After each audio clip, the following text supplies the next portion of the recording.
Film dibuka dengan penampakan seorang nenek-nenek rasa perawan yang sedang duduk di pelantaran kuil. Nenek tersebut berkeluh kesah pada dewanya karena telah 30 tahun menjanda dan haus akan belayan seorang pria. Saking emosinya, si nenek melempari patung dewa dengan sepatunya hingga batang hidungnya terpatah dan terjatuh. Ajaibnya, batang hidung tersebut seketika berdiri sendiri disertai gemuruh kilat menyambar. Di antaranya, dari antah berantah tiba-tiba bermunculan pria-pria kekar gundal gandul tak bercelana. Spontan doa si nenek ini terkabulkan, bahkan si nenek kini malah diayomi lebih dari seorang pria. Secepat kilat berita itu menyebar dan barang itu dibawa ke ruangan Pak Kepala Desa. Sekilas info saja, Pak Kades beserta ajudannya ini rada-rada serong, sedikit agak kemayu. Ia pun meremehkan khasiat batang sakti tersebut. Dan saat Pak Kades memegang benda pusaka itu, tiba-tiba pria kekar pun datang, lalu seketika ia beserta ajudannya dikoyak-koyak, hingga mengakibatkan benda sakti tersebut terpental ke tengah-tengah pasar dan dipegang oleh seorang wanita. Sang pengembara yang mengetahui akan dahsyatnya kekuatan batang ajaib tersebut terlambat untuk mengamankannya. Seketika pria-pria kekar pun datang dan satu kampung pun digeprek tanpa ampun.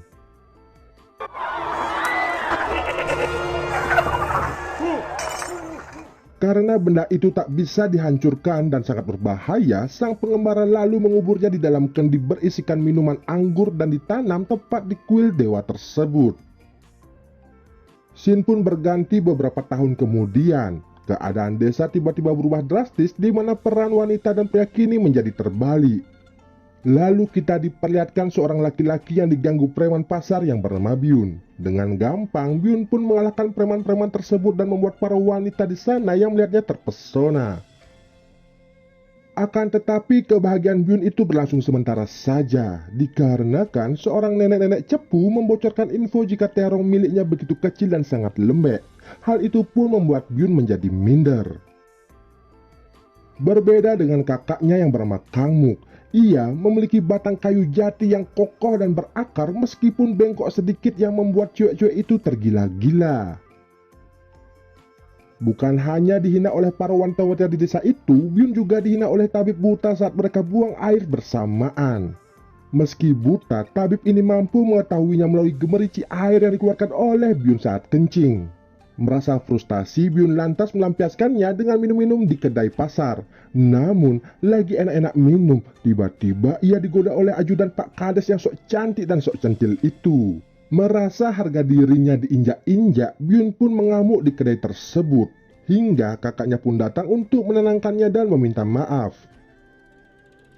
Saat mereka jalan pulang ke rumah, tiba-tiba mereka bertemu dengan seorang wanita sedeng bernama Dalgaeng yang menari-nari indah hingga membuat mereka tercebur ke sungai. Kemudian mereka pun menepi dan menghangatkan diri. Nah, di sini Kang Muk memberikan resep rahasia perkasanya. Namun Byun merasa tersinggung dan marah. Lalu akhirnya pergi meninggalkan kakaknya Kang Muk seorang diri. Lalu scene flashback di zaman mereka sedang akur-akurnya. Mereka bekerja sebagai penghibur jalanan. Saat beratraksi, tak sengaja timun milik Byun terbakar akibat ulah kakaknya sendiri. Karena panik, si Kang Muk lantas memadamkan api yang berkobar-kobar itu dengan tendangan si Madun yang membuat telur-telur itu pecah berantakan. Dari sinilah asal muasal kenapa Byun menjadi lemah dan minder selama ini. Lalu scene berlanjut menampakkan bapak-bapak yang sedang asik mencuci piring sambil ngerumpi. Mereka sedang menggosipi Dalgaeng yang berhasil kabur dari siksaan pasukan Jepang dan kini menjadi gila. Tapi karena kecantikannya meski rada sedeng, bapak-bapak ini masih tertarik dan berencana untuk mengintipnya mandi. Byun yang menguping pun penasaran dan tertarik untuk ikut. Saat melakukan itu, perilaku bapak-bapak itu ketahuan oleh para istri mereka. Bukannya menghajar suaminya, mereka malah memarahi Dalgaeng. Mendengar keributan itu, Kang Muk lalu melerainya, dan karena kasihan, Kang Muk lantas mengajaknya ke rumah. Setiba mereka di rumah, Kang Muk memperkenalkan Dalgaeng kepada adiknya si Byun, dan mengatakan ia akan menjadi anggota baru keluarga mereka di sana.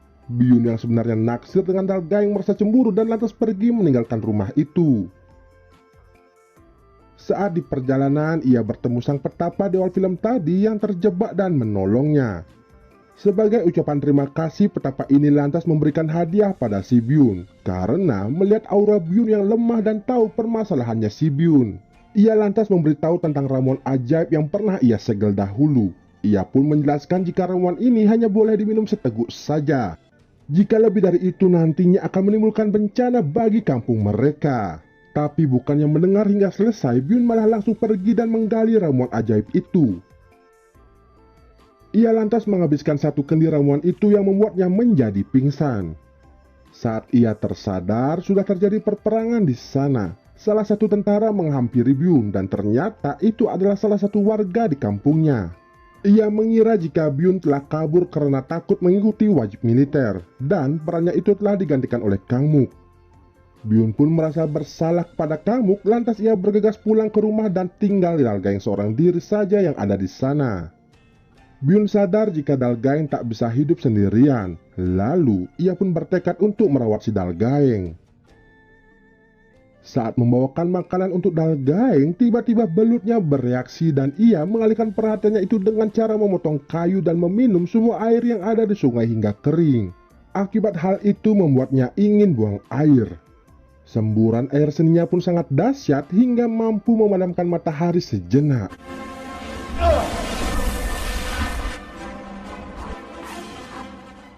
Mendengar kabar soal Byun tersebut, sontak para wanita di kampung itu bergosip dan mengincar Byun karena penasaran dengan belut saktinya itu.